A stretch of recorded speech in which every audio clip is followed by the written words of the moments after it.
그리고 저도 코린이 시절이 있었어요. 저도 맨날 코인판 보면서 막 이거 매매하고 저거 매매하고 일주일 샀다가 팔고. 안녕하세요, 머니스택입니다. 오늘은 나카모토 업그레이드가 연기가 됐죠. 그것 때문에 좀 가격도 굉장히 많이 빠지고 그런 상황인데, 이거에 대해서 제 의견을 또 얘기해보고, 또 상심하셨을 분들에게 하고 싶은 말, 뭐 이런 것들을 종합적으로 한번 정리해서 이야기하는 시간을 가져보도록 하겠습니다. 저도 오늘은 맥주 한 캔과 함께 시작하도록 할게요. 그럼 맥주 한 캔 따고요. 짠! 그럼 시작할게요.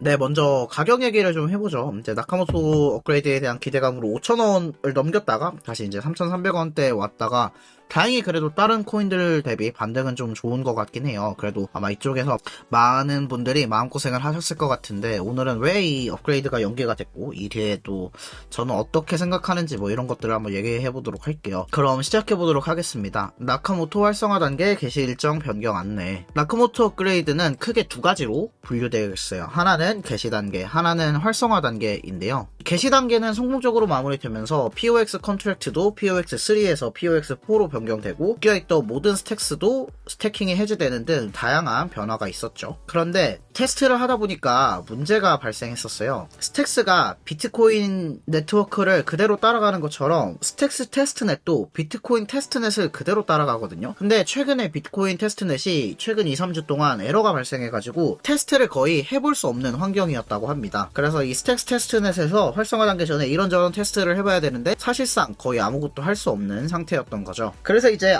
이거 테스트넷은 비트코인 테스트넷으로 하면 안 되겠다, 우리 좀 자체적으로 스택스 테스트넷을 돌릴 수 있는 비트코인 체인을 형성해야겠다 라는 업그레이드가 하나 있었고요. 또 하나는 이 상황을 지켜보다 보니까 이 서명자 탄력성 복구 시스템이 필요하게 되었습니다. 이게 어떤 기능이냐면, 이제 노드 돌리는 밸리데이터들이나 서명자들 있잖아요. 쉽게 얘기하면 이 사람들이 누락되거나 뭔가 잘못된 조치를 취했을 때 이 사람들이 다시 빠르게 네트워크 위로 올라올 수 있도록 하는 일종의 보험장치 같은 거라고 생각을 해주시면 돼요. 그래서 원래 계획은 이거 출시 빨리 하는 게 좋으니까 이 기능은 기초적인 기능만 만들어 놓고 나중에 이 복구 시스템은 훨씬 더 업그레이드해서 네트워크에 적용하자 라는 계획이었는데, 이렇게 테스트넷에서 오류가 나는 걸 보고 이거 서명자 복구 시스템이 우리 생각보다 훨씬 중요하겠다, 이거 기본 기능이 아니라 완벽하게 이 기능까지 포함해가지고 출시를 해야겠다 라는 이야기를 하게 된 거죠. 사실 이게 좀 더 스택스 쪽에 맞는 접근 방식이기는 해요. 워낙에 스택스 쪽이 안정성을 신경 쓰고 또 신중한 개발을 해왔던 터라서 사실 이게 스택스한테 원래 맞는 개발 방향이었지만, 이번엔 반감기도 있고 하다 보니 조금 더 일정을 당겨보자 라는 결정이었을 텐데 결국은 좀 스택스스럽게 돌아가는 것 같아요. 그래서 이런 것 때문에 이런 새로운 서명자 기능도 추가하고 테스트넷도 분리하고 하는 작업을 하기 위해서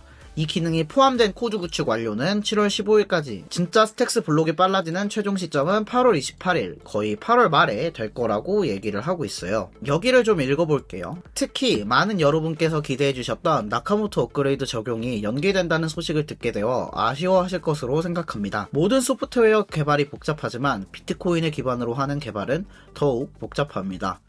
이 시점에서 스택스 재단 경영이사로서의 입장을 말씀드려보겠습니다. 저는 핵심 개발자들이 새로운 정보를 수용하고 모두가 원하는 것이 아님에도 불구하고 현명하게 일정을 조정한 점을 높이 평가하고 싶습니다. 스택스는 보안과 안정성이라는 비트코인 기반 구축의 핵심 목표에 충실한 업그레이드를 제공하기 위해 최선을 다하고 있습니다.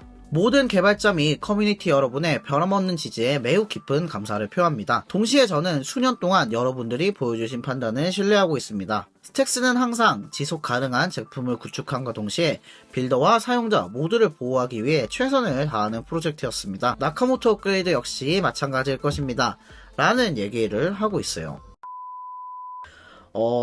제 입장을 말씀드려보면, 저도 진짜 정말 아쉬워요. 사실은 사람들이 놀리는 게 많잖아요. 스택스 빨라진다더니 진짜 빨라지는 거 맞냐, 이런 걸 들어서 저도 이제 테스트넷 같은 거 계속 보면서 이거는 진짜 되겠지 라고 생각을 했고, 이번에도 스택스 재단 쪽도 그렇고 굉장히 신경을 많이 쓰는 모습이 보여서 전 이번에는 연기 없이 진짜로 될 거라고 생각했는데 이렇게 딜레이가 있는 점을 되게 아쉽게 생각합니다. 하지만 또 한편으로는 전 조금 더 이해가 되는 입장이긴 한데 이게 만약에 메인넷 출시를 했는데 거기서 문제가 터져버리면 진짜 이게 블록체인으로서의 의미가 없어지게 되거든요. 만약에 메인넷에 런칭을 했는데 블록 생성이 안 돼버리거나 뭔가 치명적인 오류가 발생해가지고 사용자 자산에 손실이 발생하거나 대처할 수 없는 수준으로까지 가버리면 아예 복구가 불가능할 수도 있기 때문에 저는 사실 냉정하게 봐서는 이렇게 연기하는 결정이 맞았다고는 생각합니다. 하지만 정말 이번 업데이트만큼 많은 사람들이 기다렸던 업데이트가 있을까라는 생각도 동시에 있어서 아쉽죠. 사실 아쉽고 좀 네, 그렇습니다. 그럼 이제 저희는 이미 일은 벌어졌고 어떻게 대처를 해야 될까에 대해서 한번 살펴봐야겠죠. 먼저 기본적으로는 이 리사도 그렇고 스태킹 다오도 그렇고 제스트도 그렇고 기본적으로는 TG가 올 하반기 뭐 8월, 9월, 10월 이쯤으로는 밀리지 않을까 생각해요. 일단 기본적으로 활성화 업그레이드가 8월 28일 날 끝나니까 9월, 10월 아니면 나카모토 직전 이런 시점쯤에 토큰을 낼 거라는 생각이 들어요. 리사 파밍도 영상 올려드렸고 스태킹 다오도 파밍 영상으로 올려드렸어요. 지금 참여자 수를 보시면 이제 참여자 수는 10배 정도 차이가 나지만 최근에 리사도 엄청 열심히 하고 있거든요. 그래서 얘네는 전 꾸준히 파밍을 할 생각이고 제스트 프로토콜도 5월 9일 날 메인넷 런칭을 하겠다라는 소식을 알려왔습니다. 제스트는 제가 제일 많이 기대하는 어플이기 때문에 다음 주에 영상으로 꼭 소개를 드리도록 하겠습니다. 그리고 최근에 엑스링크가 진짜 열심히 하는 게 보이거든요. 이 엑스링크가 또 다른 비트코인 레이어 2인 코어나 비스퀘어 네트워크도 지원을 하면서 나중에 V 리스택스를 코어나 비스퀘어로 보내서 다른 비트코인 레이어 2에서 걔네 토큰을 파밍하게끔 브릿지를 구성하면서 V 리스택스의 활용도도 올리고 엑스링크 자체의 활용도도 늘리고 하면서 비트코인 브릿지로서의 역할을 굉장히 충실하게 수행하고 있어요. 그래서 저는 엑스링크에 대한 기대가 좀 높아지고 있는 시점에 있습니다. 제가 텔레그램 방에 이거 V 리스택스 코어나 비제곱으로 넘기면 리사 포인트 파밍이 되나요? 라고 물어보았는데 아직은 안 되지만 연계할 수 있는 방안을 찾고 있다 라는 답변을 들었거든요. 그럼 제가 이런 새로운 비트코인 네트워크들에서 에어드랍 하는 법, 이제 스택스를 벗어나서도 에어드랍 작업을 할 수 있는데 스택스 개수는 유지할 수 있는 그런 프로젝트들도 많이 생겨날 것 같아요. 이 엑스링크를 통해서요. 비투플로우는 우리 토큰 5월에 나옵니다 라고 명시를 해놓은 상태죠. 그래서 아마 전반적으로 TG가 늦어질 것 같다. 그런 점은 이제 단기적인 파머들한테는 좀 아쉬울 수 있는 영역이라고 생각합니다. 사실 장기적이어도 비슷하긴 하죠. 왜냐면 결국에는 내가 포인트를 얼마나 많이 캤냐라는 절대적인 숫자가 중요한 게 아니라 TG 시점에 내가 가진 포인트가 전체 포인트의 몇 %냐가 중요한 거라서 사실은 이제 좀 장기전이 돼버렸죠. 대신에 애써서 긍정적으로 생각해보자면 아마 이번 연기를 듣고 스태킹 다운이나 리사를 좀 단기간에 캐려고 했던 사람들은 빠르게 나가게 되면서 스택스를 장기 보유하려고 생각한 사람들의 포인트 퍼센테이지는 올라갈 수 있겠죠. 뭐 그런 점들을 생각해 볼 수는 있겠지만 그래도 되게 아쉬운 부분이긴 한 것 같아요. 그리고 개인적으로 제일 아쉬운 부분은 이거예요.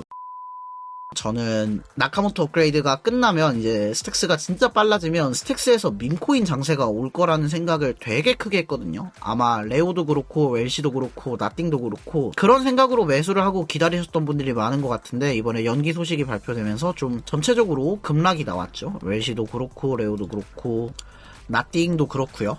저는 그래서 민코에다가 베팅을 좀 했던 편이었어요. 그런데 이게 미뤄져서 굉장히 아쉽다라는 생각이 많이 듭니다. 많은 분들이 계좌의 손실을 보고 계실 거라는 생각이 들지만 사실 저는 항상 스택스의 절대적인 개수를 중요시하던 사람이었거든요. 어차피 단기간에 팔지 않을 거니까 저는 본질적으로 제가 가진 포지션은 동등합니다. 그리고 나카모토 업그레이드 끝나고 SBTC가 도입될 때까지도 그럴 거고요. 그리고 이왕 엎질러진 물이긴 한데 여기서 좀 호재를 찾을 수 없을까라고 생각을 해본다면 나카모토 업그레이드가 밀리면서 나카모토 업그레이드와 SBTC 릴리즈 사이에 간격은 좀 오히려 줄어들게 됐거든요. 원래 계획이라면 나카모토 업그레이드 끝나고 한 3개월 뒤에 SBTC 나오고 이런 계획이었는데 이 나카모토 업그레이드가 밀리게 되면서 나카모토 업그레이드 나오고 한 달 뒤에 SBTC가 활성화될 거라고 합니다. 그럼 오히려 스택스 가격적인 면보다는 스택스 네트워크는 굉장히 빠르게 커질 수 있다는 생각은 하거든요. 아마 지금 TBL을 살펴보시면 지금은 이 정도인데 이제 한 9월쯤 되면 나카모토 때 이렇게 오르고 SBTC가 한 달 뒤에 나오면서 바로 우상향을 가는 누가 봐도 빠르게 성장하는 네트워크의 모양새를 그리지 않을까라는 생각이 있어서는, 그러니까 이제 부스터 2개를 한꺼번에 쓰는 느낌의 개념인 거죠. 그런 면으로 봤을 때는 전 괜찮지 않을까라는 생각을 좀 하고 있어요. 이 SBTC 플랜은 한 6월쯤에 한번 또 분석해 보도록 할게요. 네, 이렇게 나카모토 업그레이드가 밀린 이유와 그리고 이후 대처 방안 정도를 살펴봤는데요. 제 생각을 말씀드리면 저는 사실 저한테 있어서 바뀐 건 없습니다. 애초에 매도 계획이 없었고 이제 얘네도 사실 토큰을 캔 다음에 팔 계획이 없었긴 하거든요. 그래서 사실 저한테는 바뀐 게 없는데, 사실 제 영상을 보시는 모든 분들이 장기 투자자들은 아니니까 좀 많이 아쉽고 또 손실도 보셨을 거라는 생각을 해요. 저도 이제 최대한 신중하게 프로젝트를 소개해드리고 스택스 생태계 소식을 공유해드리고 있는데, 그런 점에 있어서는 조금 죄송한 마음도 어느 정도 드는 건 사실이에요. 그래도 이왕 스택스에 발을 담그신 거 저와 함께 좀 오랫동안 이 생태계를 파보셨으면 좋겠다라는 생각이 듭니다. 우리가 생각한 것보다 조금 많이 미뤄지기는 했지만 저는 어차피 일어날 일은 일어난다고 생각합니다. 그리고 저도 코린이 시절이 있었어요. 저도 맨날 코인판 보면서 막 이거 매매하고 저거 매매하고 일주일 샀다가 팔고 막 업그레이드 한다고 그랬다가 늦춰지면 욕하고 호재 있다고 했는데 별거 아니면 욕하고, 저도 그런 시절이 있었거든요. 그래서 많이 마음 상하신 여러분들의 마음이 어떨지도 어느 정도 동감을 하는 편입니다. 그래도 다들 매우 아쉽겠지만 조금 힘내셨으면 하는 말과 함께 영상을 마치려고 합니다. 참고로 문입도 이거 연기되자마자 트위터에서 바로 스페이스 열어가지고 소통하고, 늦어서 미안한데 이거 진짜 잘 해보고 싶다 뭐 이런 내용의 트위터 스페이스를 하기도 했고, 저도 좀 그런 얘기를 하게 되는 것 같아요. 이거 늦어졌지만 결국에 스택스는 전 아직도 잘 될 프로젝트라고 생각한다는 말을 끝으로 오늘 영상 마칩니다. 네, 맥주를 마셔서 저도 이제 자야겠네요. 그럼 저는 다음에 또 좋은 영상으로 찾아뵙도록 하겠습니다. 그럼 다음에 또 봐요. 빠이.